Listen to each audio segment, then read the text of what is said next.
ఇది రాగి అండ్ ఇనుము 2 కలిపి ఉందండి ఇది. చాలా బరువుగా ఉందిది. ఇది మనం నాకు తెలియక నేను సబ్బు వేసి మామూలుగానే వాష్ చేశాను దీన్ని. వాష్ చేస్తే ఏమో ఇలాగొచ్చింది. వైట్ వైట్ అంతా వచ్చింది. అసలు పోవట్లేదు దీంతను. దీన్ని క్లీన్ చేయాలంటే ఒకళ్ళన్నారు.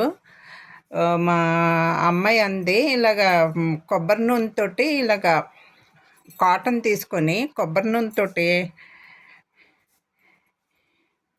ఇలా కొబ్బరి నూనె తీసుకొని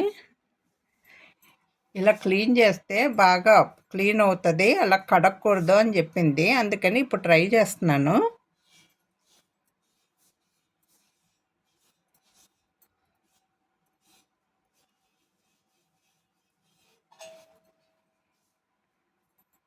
కాటన్ తోటి చేయాలండి. ఫస్ట్ ఇలా చేసుకొని ముందు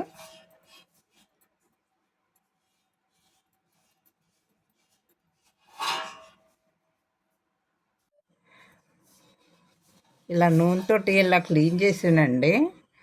ఇది ఇప్పుడు నూనె రాస్తే ఇలాగ అవుతుందని షైనింగ్ వస్తుందన్నారు. అందుకని ఇలా రాసాను. మనం ఫస్ట్ ఉన్న దాని మీద ఇప్పుడు కొంచెం పర్వాలేదండి, షైనింగ్ వచ్చింది, బాగుంది.